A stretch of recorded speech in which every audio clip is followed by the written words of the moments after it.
Hi everybody, this is Josh from Link 4. We recently made a trip out to Riverside, California to Discount Hydroponics to show exactly how simple it is to plug a standard lighting ballast into the iPonic 614. So here's the video. Hi, this is Josh from Link 4 down here at Discount Hydroponics in Riverside, California, and we're going to show you how easy it is to set up a lighting ballast to a iPonic 614. So all you're really going to do is take your 120 volt cable, plug it into output number 1, which is the default from the front panel. If you want to test to make sure that you're plugged in correctly, go ahead and just hit number 1 and go ahead and bring it down to force on, hit OK.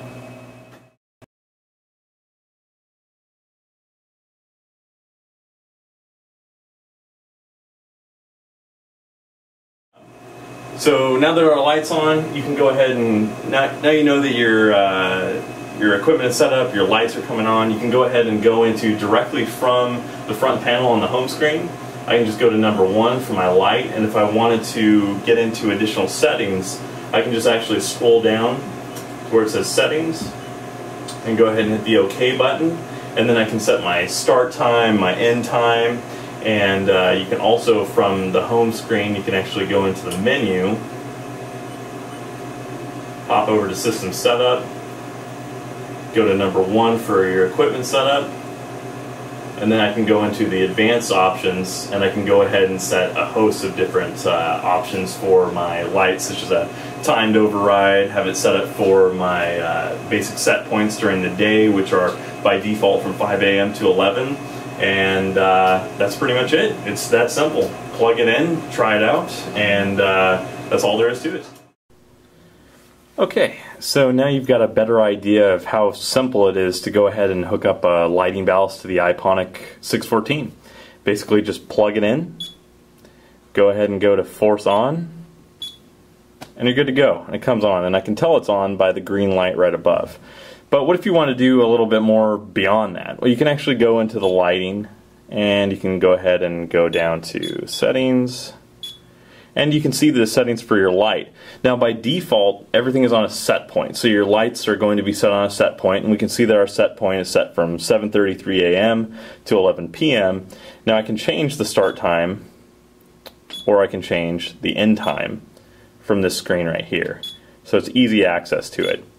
Now, your set points also allow you to control everything and automate a lot of different parts of your grow cycle on the iPonic. So right here we have, on this one I have lights set to 2, so you can change the output if you don't want them on 1, you can set them on 2. But I also have CO2, irrigation pump, dehumidifier, heater, vent fans. All of those can be programmed directly from the iPonic. So you don't have to worry about having to manually set everything up. That's the beauty of how all this works. You can do all of this remotely. So if you wanted to see when your lights are kicking on, or you wanted to check the temperature, the humidity level, when your CO2 is kicking on, anything like that, you can check directly from the cloud. You could be checking it from a phone in a coffee shop on the other side of the country, and you would have complete access to all of your information and be able to change the settings. There are also overrides in the unit. There are alarms that will set when if things are getting too hot. We can also use something called a growth schedule, by going into system setup and then going down to scheduling setup, and now we can set up this growth curve setup. And what that allows you to do is, let's say towards the beginning you're going to want your lights to come on a lot more often while you're in a vegetative state. And later on in the growth cycle, you might not want those lights to run as often because it's just not necessary. Most of the photosynthesis has already taken place.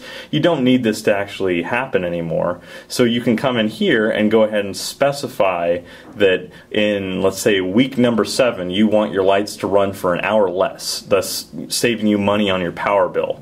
Also shipping with the iPonic, it has a sensor module which actually tells you specifically what everything is in your growing environment. So it gives you your temperature, your CO2, your humidity, and it also has a light sensor. And you can use that light sensor to monitor your CO2, and by default it's actually linked to it. So if the lights go out, it will not try to pump CO2 into the room. So those are just some of the many features that you've got available on the iPonic 614, and we just wanted to show you guys how easy it is to get up and running and just plug your equipment in and start going with it. Want to thank Discount Hydroponics for having us out there, and go ahead and subscribe to that YouTube channel, and you can find more information and more videos about setting up a Link4 Cloud account, and we'll be doing more advanced videos in the future. So go ahead and subscribe to our YouTube channel. It's youtube.com/Link4Corp.